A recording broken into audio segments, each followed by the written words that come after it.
Howdy y'all, and welcome back to Country Fried Meanies.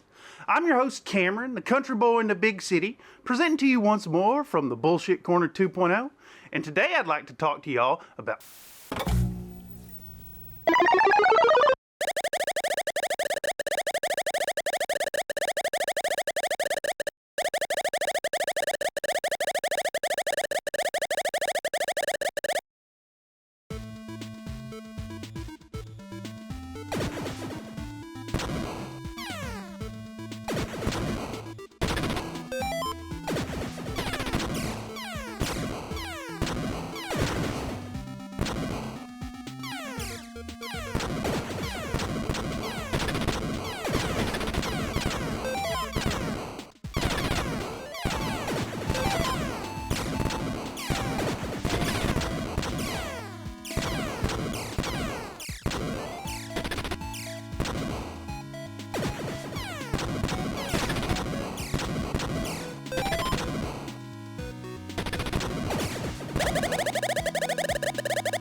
Big Fat Johnson.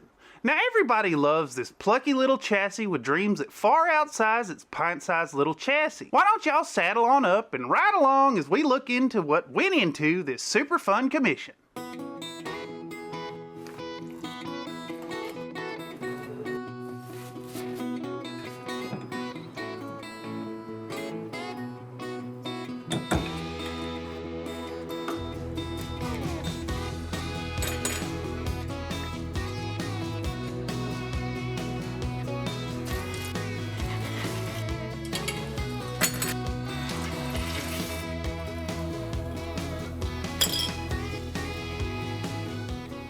Okay folks, before we get started, I need to take a moment to emphasize the importance of protecting yourself from pathogens and chemicals alike.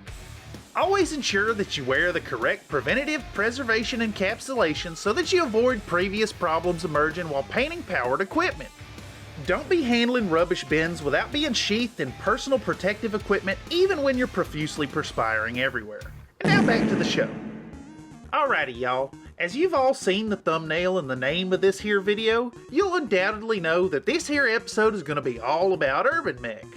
Remember back when I made that big ass 28mm Urbanmech? That was hella fun, wasn't it? Heck, it was this big old blue laddie boy Urbanmech that made CFM what it is today.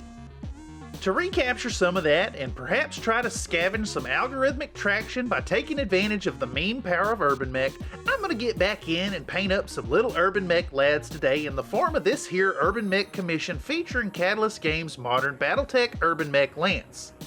A further reminder to folks out there in the audience that I do commissions, and you too can get yourself a fun little Urbanmech Lance just like this by checking out my gigs over on Fiverr. I'll even make a fun Urbanmech themed stream or 3 while painting up your Urbanmech commission on stream, maybe even poaching it for some more Urbanmech content. Urbanmech. Okie doke folks, let's get to starting this project off right with some goopy white Stynylrez primer by Badger. With our cup overflowing with creamy white liquid, we'll head on into the spray booth and start giving these Urbanmechs what's for with some atomized pre-paint coating. If we take it easy, small, and slow, we can build up to a really satisfying finish that will leave our Urbanmechs more receptive to future coatings. Just like a well-made sandwich, if we start with a nice high-quality bread, we can cram in whatever filling we want afterwards. But the Sammy Sandwich needs a little foreplay to get going right. Honestly, I'm floundering here trying to make some kind of through line between sandwich and priming and sexy time, but chat insisted that this gets thrown in. Something, butter is the common denominator. Just like we'd spread a thick glazed buttery spread on top of your hot and crispy grilled cheese with onions, olives, and artichokes, we're gonna dip into our shelf loaded with hobby stuffs and smear some spread all over the top of our hot, freshly primed chassis. It's time to paint, y'all. Back at it again, and now it's time to actually paint on these little Urbanmech lads with a predetermined palette as chosen by my client. You too can choose a super stacked Sammy sandwich of paints in specific brands and hues, really whatever flavor you prefer. That is, you'll have full faculty over the choices regarding your paint scheme by snagging a commission by yours truly. Ponder hiring me over on Fiverr. That's fiverr.com/ThurstonStudios. Affordable prices, decent work, everything's negotiable. Together we can rustle up some real proper trail rations made into quality repasts just like down on the range. Nothing beats easing up your hobby fatigue by pushing some of the busy work over on a trusty ranch hand. Saddle up and head on over to fiverr.com/ThurstonStudios. Just about any project you've in mind is possible. Inquiries are always free. At me, ho. Alrighty, with that self-promotion out of the way, we're going to move on to the secondary tone as requested by my client. Each of the mechs in this commander's force consists of a base tone and then the left limbs rendered in our secondary color in the form of Vallejo's Dark Vermilion. As y'all saw in the last bit, the primary tone is Citadel Xandri Dust.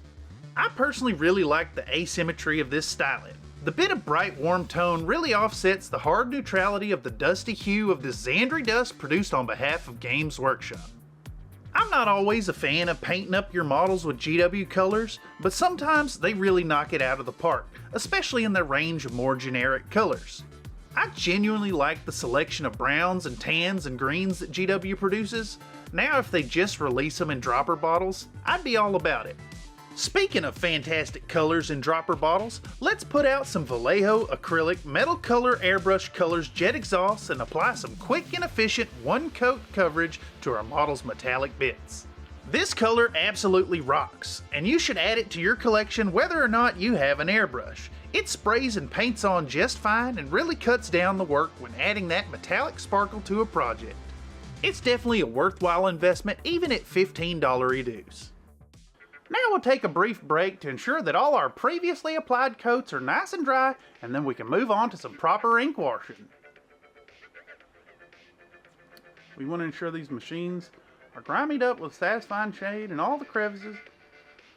We want to ensure that these machines are grimied up proper in all the crevices, and that'll help. Are grimied up with a satisfying shade in all the crevices. And then honking horns. Honking horns. Okie day, with the base tones completely dry, it's time to get out a nice warm ink wash to pull out all the shadows that would be present in the recessed areas. They call this stuff liquid talent for a reason, and this particular Citadel Agrect Earthshade shade color is really great for shading neutral browns and earthen tones. I would be remiss, however, if I didn't go on a tangent and shame Games Workshop for their piss-poor pot pattern, which leads to spillage at the wrong time and always ends up costing me an extra $10 just about every time I go to the game store because I gotta replace the dang old thing yet again because I made the mistake of dipping my brush right out of the pot, though it's a huge pain in the ass to pour out a little bit of ink like it was paint onto my wet palette. I mean, come on, GW, get with the damn program. There's a reason people don't put paint in pots no more. The following presentation is a CFM Network production, a subsidiary of Gaslight TV.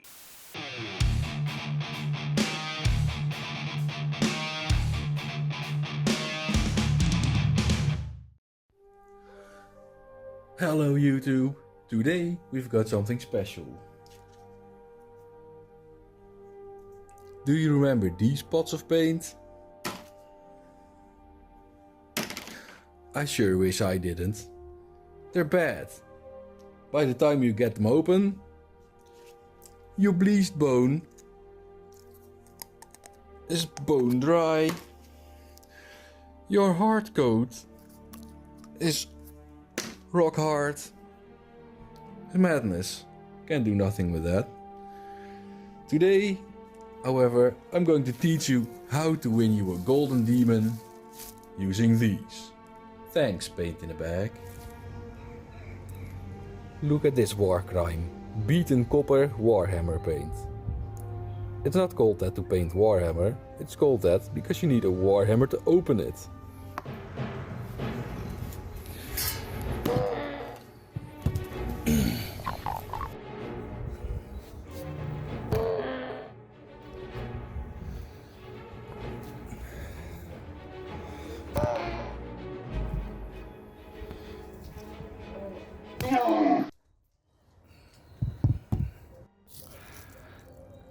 With Paint in a Bag, this is a problem of the past, because it is already open. Thanks, Paint in a Bag. Paint in a Bag makes short work of base coating this Space Marine. We just insert it.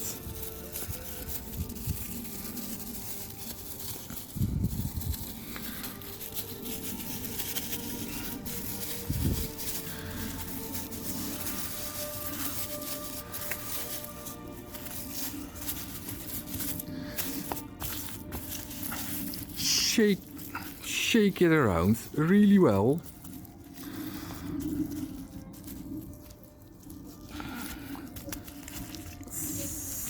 Find the opening of the bag again. And there it is.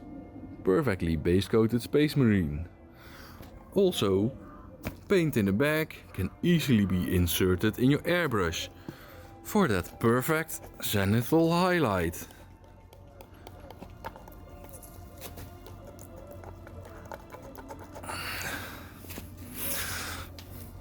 Thanks, Paint in a Bag. All we have to do now is some basing with some natural sand for that perfect scale and a grass tuft.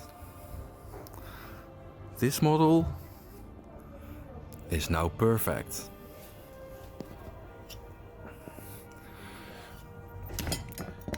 Golden demons for everyone.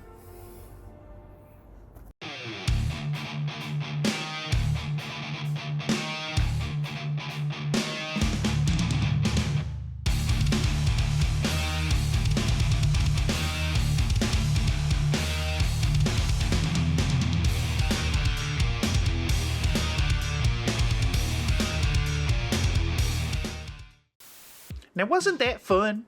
Anyhow, with that happy little distraction done and our Agrex Earthshade shade all dried out, we can get to work restoring colors where appropriate. That said, and before we actually begin that process proper, we need to paint some paint into the deepest portions of said color so we don't then hit higher layers with subsequent paint. This is a quality trick when painting up your own models. Putting paint on the deeper areas of your models prevents the need for heavy corrections down the line. In this case, we're slapping on some Warboss green to the cockpit canopies all around our little trash cans' faces.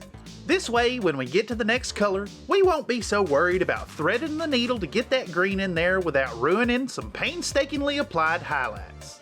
Done and done, and now that we've done up the recessed cockpit glass, we can get on to the getting on with reapplying our original base tone of the Citadel Xandri Dust. I know I've talked about this method at length here on the channel, and it is indeed one of my favorite ways to develop depth without going nuts and using a whole slew of colors to gradiate up your panels. Though this technique doesn't work for every color, bright yellows especially, hitting a model with a base tone, then following it with a heavy ink wash, then hitting it again with the same base color adds complexity and depth to your paint job in a super simple fashion. I've painted up the entirety of my personal Infinity the Game collection in this fashion, and it's led to some simple and satisfactory standards that look great both at arm's length and under close scrutiny. Though you're not going to get the same depth and pop of try-hard and multiple blended tones, you'll still get some decent depth with ease by using what amounts to a single color. You can even go so far as to thin it out real nice and glaze it to increase that depth even more. That said, since this is a commission and time is money, we're not going to torture ourselves with that nonsense, instead electing to simplify the process with first a clean second application of our original Metroid Mayo, and then another pass over the reddish bits with that Vallejo Dark Vermilions.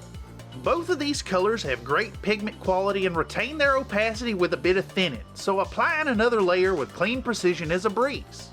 By staying pretty accurate with our strokes, we can edge this color right up to the crevices without spilling any fluid where we don't want it, thus creating a satisfactory finish to the panel work with only a single color well applied, working through this paint job in a way that satisfies your satisfaction bone, leaving you happy and contented with the strokes.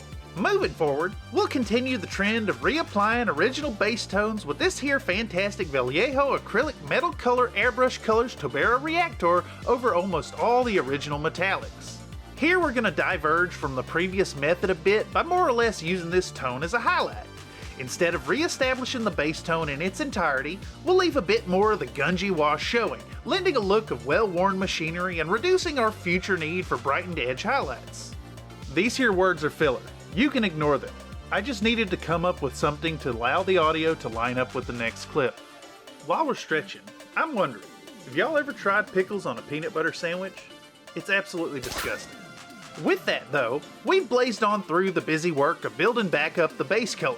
Though covering it up takes a few extra coats, the heavy wash imparts a satisfying rich depth to our model.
Back at it, let's mosey on over into Highlight Town, where we'll begin to mix in some lighter paints to the original base colors. In this case, we're going to choose to blend in just a bit of Citadel Fire Dragon Brown Jareen into our Vallejo Dark Vermilion. We'll put our lighter color into the base tone at about a 4:1 ratio, keeping the highlight fairly close to the original without stepping too far into brighter territory too quickly. Honestly, the more steps you take in this process, the better and finer your work will appear to be. But again, this is a commission where time is money, and when doing that, there's a happy medium to be found. For that, it'll do to reduce the amount of work here as much as can be done without sacrificing overall arm's length quality. I generally find that I can achieve this with just 2 layers of highlight, since we've taken the time to establish a base tone over top of a washed base coat. Furthermore, it's a great idea to pick colors that don't stray too far from the original tone. This will help reduce the number of layers needed to blend the 2 colors proper. Take this Citadel Metroid Mayo for instance. It's whitish tan already and just needs to be brightened up a bit towards off-white. We'll elect to utilize the best of the best white paints and plop in a drop of Liquitex white ink into the mix. Though in this case we've gotten the ratio off just a bit, it's still really close to that same proportion. 3:1 instead of 4:1 still allows a nice subtle step up towards lighter tone without going too far as to be jarring. Either way, just thin it out and apply carefully to boost the visual interest and clarity of the work without coming to the climax too quickly. Since this color is indeed a bit more apparent than the highlights we did on the dark vermilion, we need to compensate by being extra careful in the application of the little streaks of bright tone on our raised edges. Just make sure you've got a nice firm and supported grip on your model and gently caress the tips of those tips with a smooth and metered pacing. You'll have those crevices accentuated in no time so long as you work with a steady rhythm, even if it's slow work. We've gone around all the important edges to accentuate the deep shadows of our wash recesses. We've gone around all the important edges to accentuate the deep shadows of our wash recesses. This step wrapped up and dried out, we can start to add those little weathering effects that make these machines feel well used and combat ready. With this step wrapped up and dried out,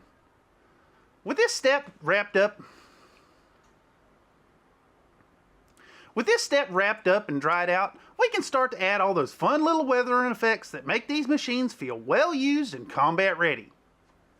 Excellent. Can you shut the f*** up?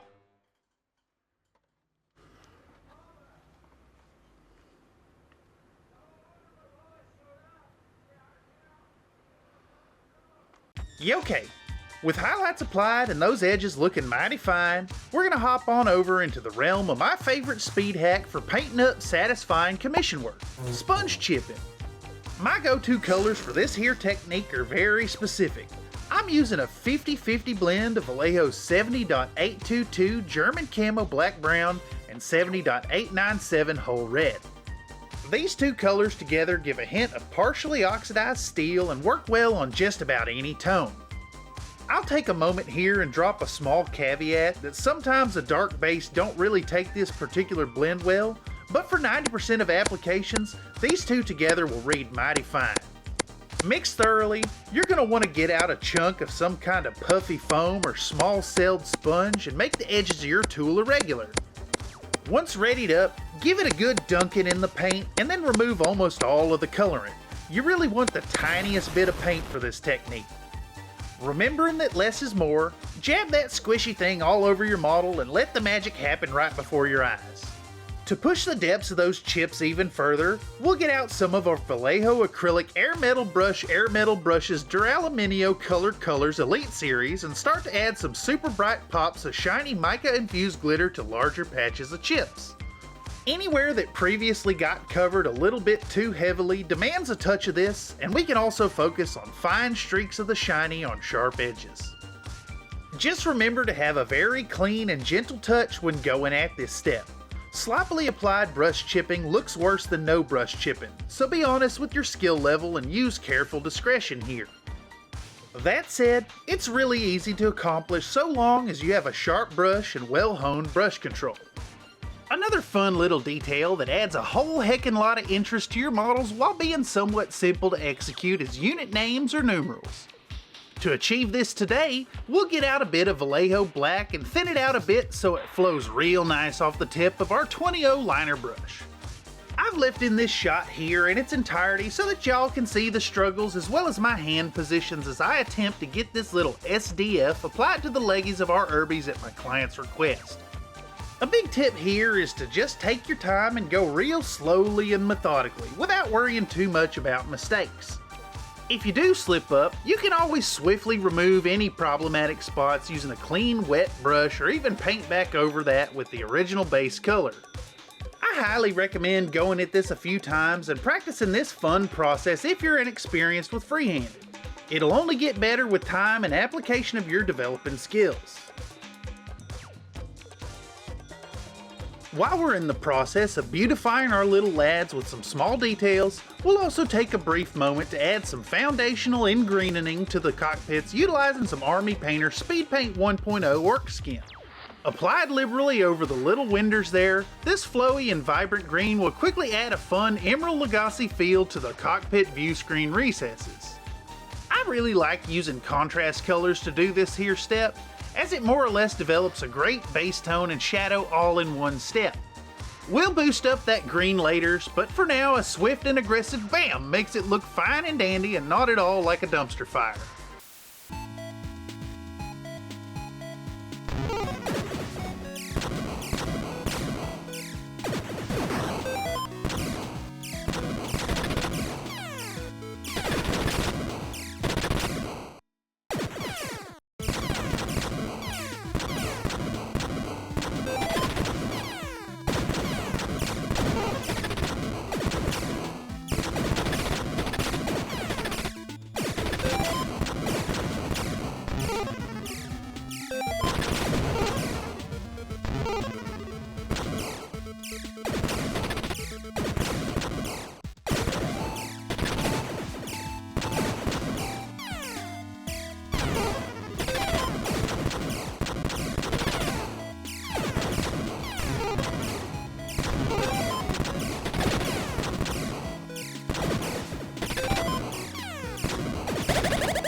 Back at the lads again, and now we'll take advantage of a little downtime while the top sides are drying out to slap some texture paste around their footsies with the help of a nice and new number 2 flat brush by Princeton Art and Brush Co. My client specifically requested some of this here Citadel Sterling mud as the foundation of the turf.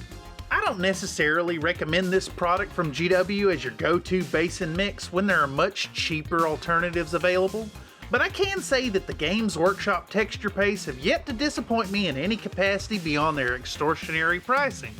These are indeed quality texture paints with nice in-scale grit, but they're about double the cost that they should be.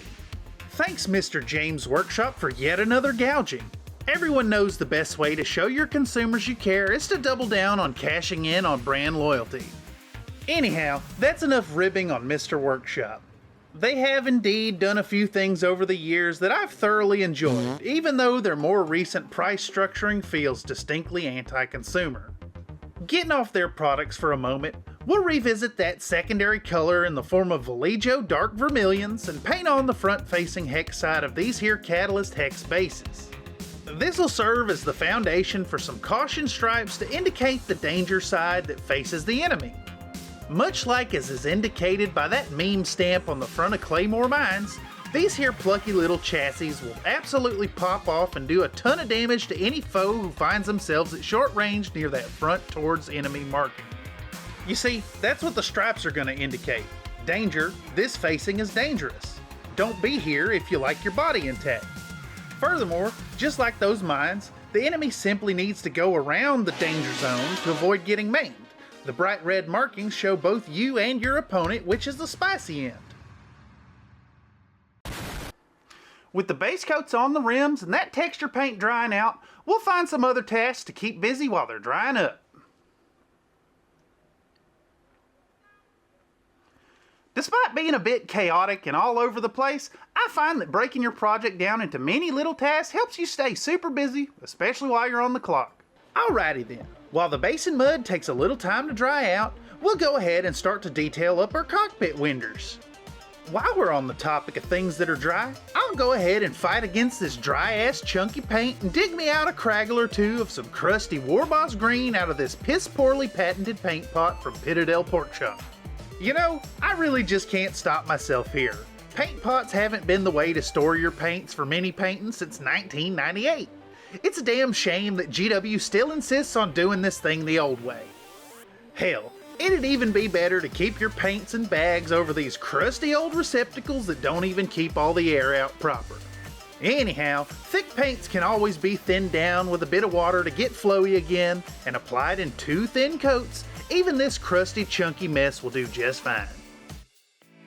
Continuing, we're going to enhance our layer of Warboss green with a tiny touch of that good old favorite whitening agent in the form of this fantastic opaque white ink by Liquitex.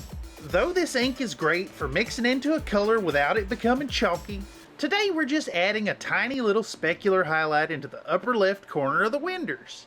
Instead of taking a ton of time to layer up the glass, we've utilized the previous application of Army Painter Orc Skin Speed Paint to develop the layers that make up the depth of the effect. In doing so, we've saved some serious time in attacking this commission in a business-like fashion, always making the most of our billable hours while also providing satisfactory work to the client. Plus, that tiny dot of white really pushes the effect up a notch without having to put in a ton of effort. It's well worth considering small time-saving steps like this while working on the clock to avoid underpaid effort and burnout.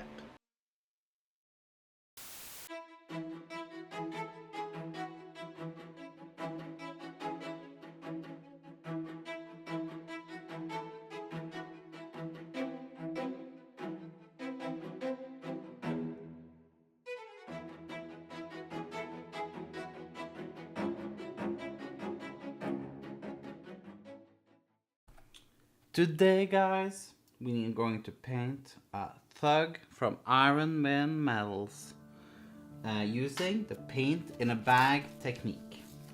New and improved with airbrush. Newbie friendly, it's safe, it's compact, no cleanup at all. You will be needing a GP5 gas mask. Make sure it's the one with asbestos filtering. It's going to protect you from all the chemicals in the paint. We are going to use Vallejo primer. Make sure you go a good prime over the mini, since metal chip too easily if you don't do it correctly. We will using a oil drab by Vallejo. and dirty down rust for shading. You will also need a bath for your airbrush to clean between paints. And as always, you need a little snack before painting. Here we have some gravy, sage gravy sausage on a biscuit.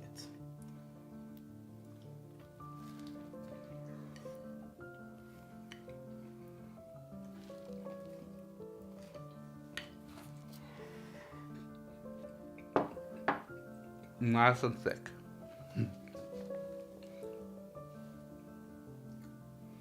Let's begin.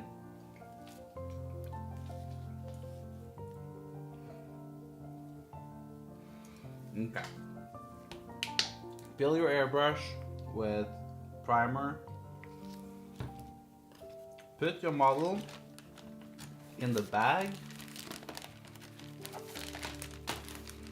Just spray it.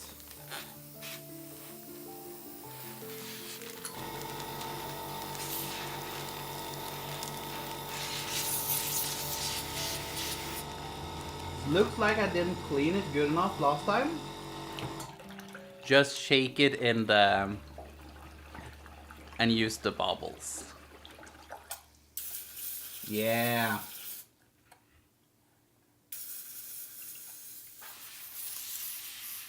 Yeah, now it gives out paint.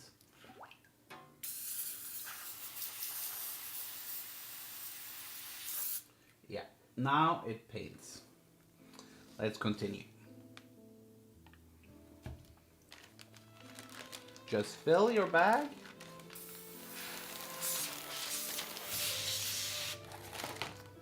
Guys, I forgot the most important part. To use the gas mask. How else would I survive this?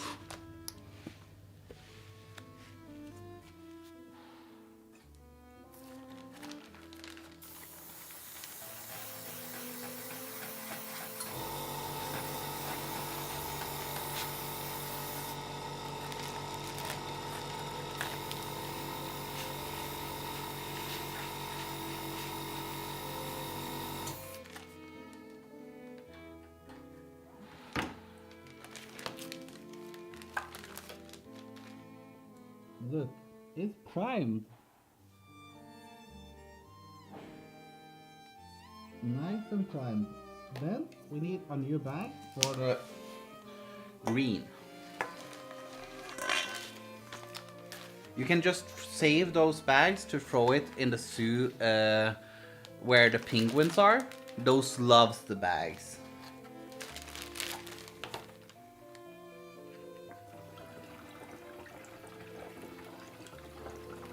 Just clean out your airbrush as you normally do. No need for like a fancy cleaning setup for your airbrush or a fancy cleaner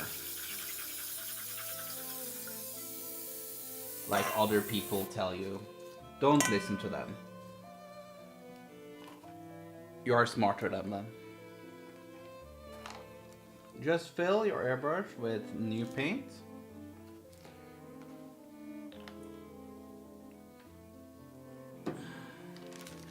Just paint. Remember your gas mask to not die from chemical poisoning.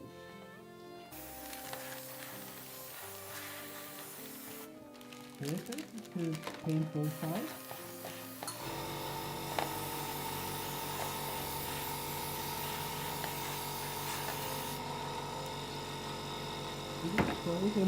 Very positive. Now it's finished with both primer and main layer. Look how good a coat it is. Like this is a golden demon if I ever seen one. Then just fill a little glass with dirty down rust as it says in the bottle.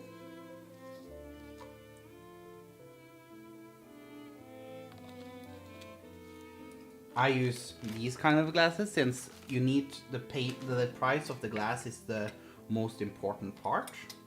Just turn it around and then it's finished. Look at this. It's going to win Golden Demon every year. And then you have a little shot afterwards. Nå kan det gå.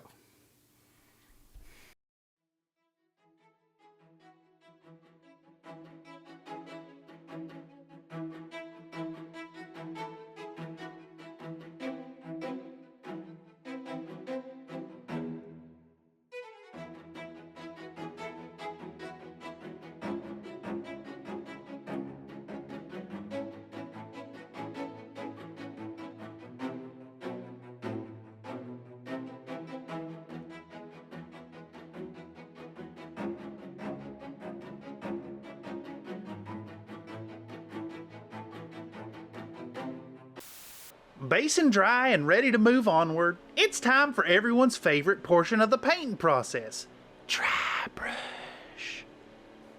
Upon my client's request, I picked up this here little tub of scrag brown and I'ma attack the texture of the mud and the little footsies of our Urby Commandos with a nice soft fatty makeup brush. I definitely recommend adding a few of these poofy paint putters to your collection so you can have access to great dry brushing brushes without spending a fortune like you would on them high-end dedicated puffy painting wads. Just dippy-do the fluffy end of your soft smearing sticks in the pigment poultice and rub it down all over a paint receiving surface until it's nearly fully unloaded, then go to town, swiping it across the detail you want accentuated in a perpendicular fashion. Spreading it on the surface in a less is more approach ensures a steady buildup of the color until it reaches the desired finish. A gentle touch against the grain leaves a small amount of the intended tone at a time, allowing for a quality job rather than a sloppily applied globbing that comes too fast. Man, I hate it when that happens. And now it's time to introduce today's gas palette. Charizard. Okie day then. Our little Venusaur is going to hold on to a little bit of that good old channel favorite Bob Smith Industries Incorporated MaxiCure Extra Thick Cyanoacrylate Superglue. This stuff is absolutely the bee's knees and should without a doubt make its sticky way into your now sticky hobby collection. Another special thanks to Agamon here for holding on to our adhesive for the upcoming sticky work. Next, let's get out the grass tufts as requested by our client, Dead.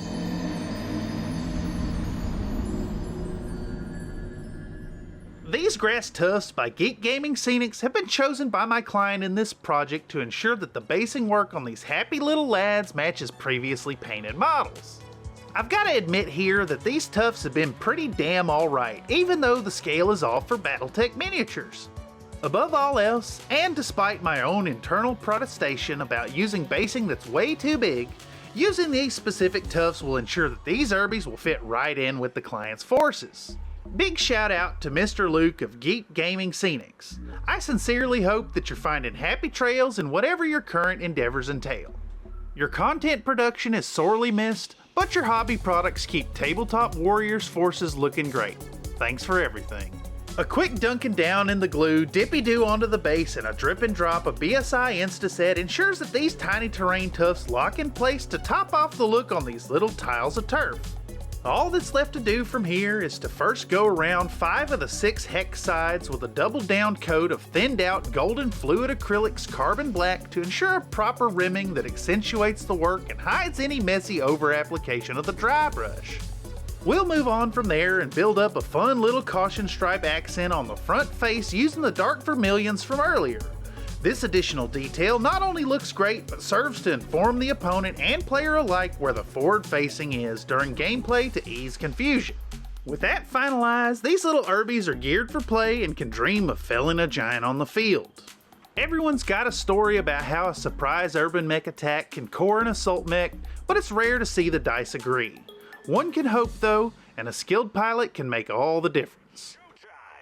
Settle in and get ready for a night of intense action, only found in the grounds of the arena.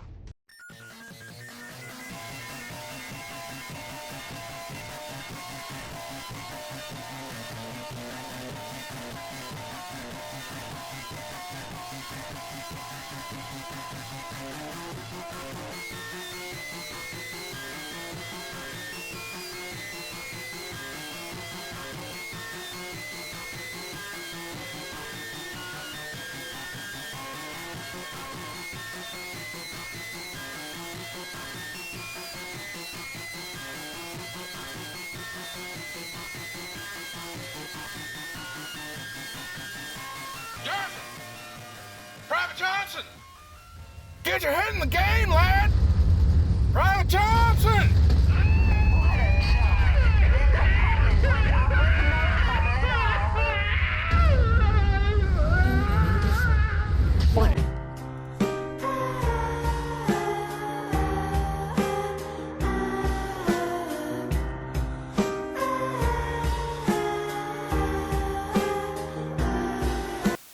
I guess Little Johnson did indeed fuck around and find out.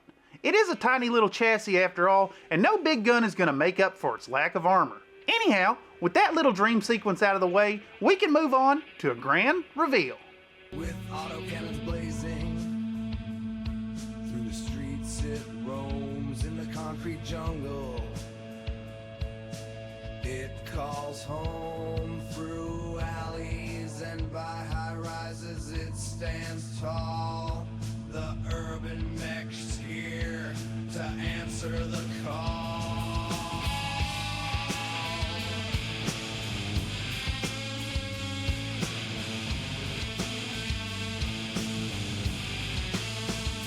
Urbanmech, with your big gun, defender of the city, second to none in the heat of the night. You hold the line tight. Urbanmech, oh Urbanmech, fight the good fight. I want to thank y'all for joining me here on Country Fried Meanies. Every project is made with the community in mind, and if you viewer would like to join up with that community, consider clicking the Discord link down below. Furthermore, if you'd like to join up as a Country Fried Biscuit and show monetary support for the channel, consider joining up as a patron or a channel member today. Patrons get access to ad-free videos and their name in the credits, and channel members get access to a fun little badge next to your name, biscuit-based emojis, and priority consideration for community-streamed events. For as little as $1 a month, you can show your support for the channel, and every dime given goes a hell of a long way towards making these projects go forth. Once again, I want to thank y'all for joining me today. I've been Cameron on behalf of Country Fried Minis, and this project today has been sponsored by my client over on Fiverr. If you too would like to get your own commission streamed on the live streams every week and turned into a video potentially, make sure to check out fiverr.com/thurstonstudios. And of course, I want y'all to remember to be happy while you're painting. Take it easy, y'all. See you next time.